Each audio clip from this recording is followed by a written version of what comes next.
Alright, Mr. Gatekeeper here, getting rid of some stuff as quick as I possibly know how, so I can join my precious little ankle biters in Florida, and at least spend 2 or 3 days of vacation with them. We have a 1 kW here, kind of like a 12 pack, 1 kW called the 1000. This particular one is 2 MRF 492s driving 8 MRF 492s, Class C box.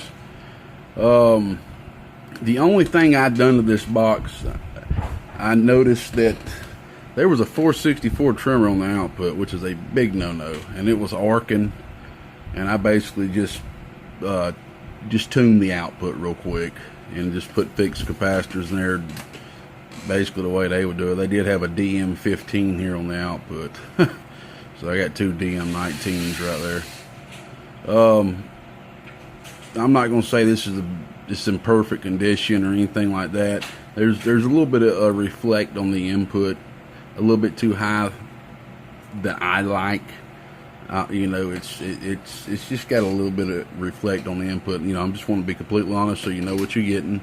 I'll show all the reflect numbers on the meter. There's a little bit of reflect on the input. If I had time, I could easily fix that issue. You know, it's just right here at the driver issue. They've got a trimmer right here and a trimmer right here. All that really just needs to be mic'd in if I had time to do all that. Let me press pause. Let me press pause here. Well, lo and behold, that was my dad actually calling and checking to see, make sure I'm still leaving to head to Florida this evening, and I hope to God I am. Got to get a couple more stuff up for eBay. Everybody out there, y'all bid at free will, help old GK get a couple extra funds to enjoy vacation. I ain't no beggar, I'm just kidding with you. But yeah, sometimes you gotta let go of some personal items, you know. You can't take this stuff to the grave, would you? But anyway, like I said, if this was my box, there would be a couple of things I would do to it myself. Like, as you see, there's no ground wire going to the board. They got it on the frame right here. I don't like that. If I was you, I'd go ahead and put I'd just take this out, drill it out, put a wire in here. And the way that I did the last time, I really hot rod these things up when I can. I come in with like 4 10 gauge ground wires and put one at the end of every, like this right here. Last time I did that to one of these bad boys, that thing did up 450 plus bird, and it was just 455s, MRF 455s. And you could do the same thing with the power wire. You know, take the fuse out right here and come in with 4 10 gauge wires and just drop them down the strip so they can evenly disperse.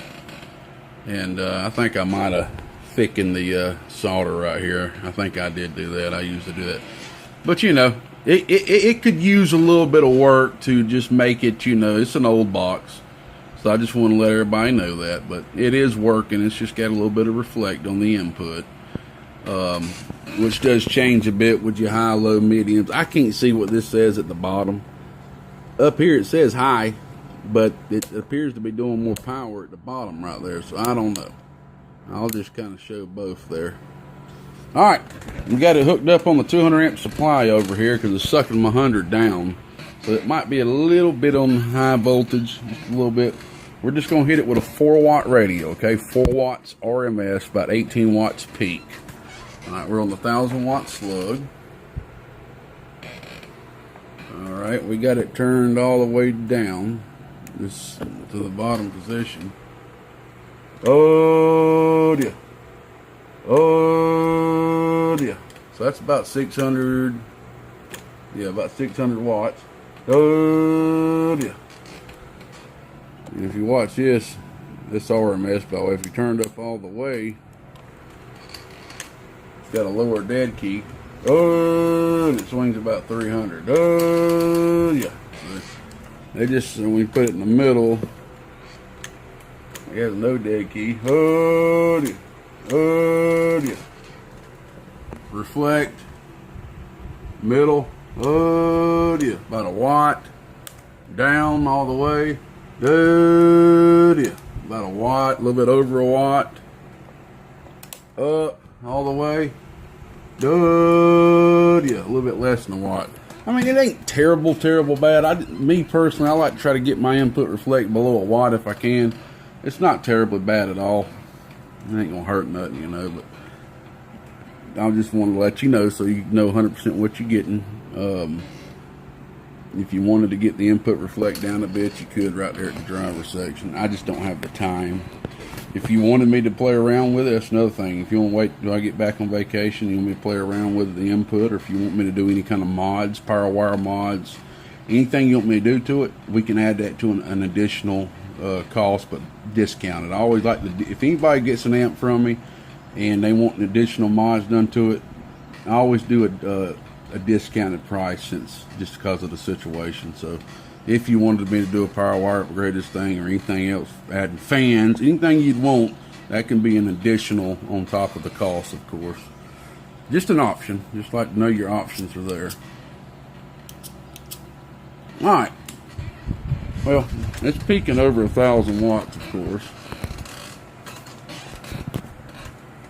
As you can see, we'll put it on peak.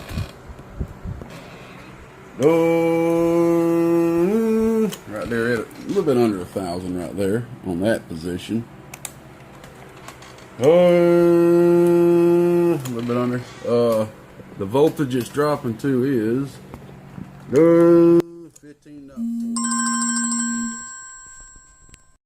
Sorry about that. I had a call come in. So basically, that's it. You know, I feel that the box could do a little better with some just a little bit of work. You know, cosmetic, a little bit of a power wire upgrade, ground wires to the board and everything. But you know, it's doing right there at least 800 to 1,000 watts peak, around the range of 400 to 600 bird. So it, you know, it's at least doing some decent power. So. But I'm still going to settle a little cheaper than I would if it was if I had been able to get in here and spend a little time with it, I guess you can say. So you'll be able to get it for a little discounted price. You got yourself a 2x8 here. Old Gatekeeper said it. Don't forget, if you want any extra mods or anything like that, just give me a message. Send me a message after you purchase it, and we'll just work that out afterwards.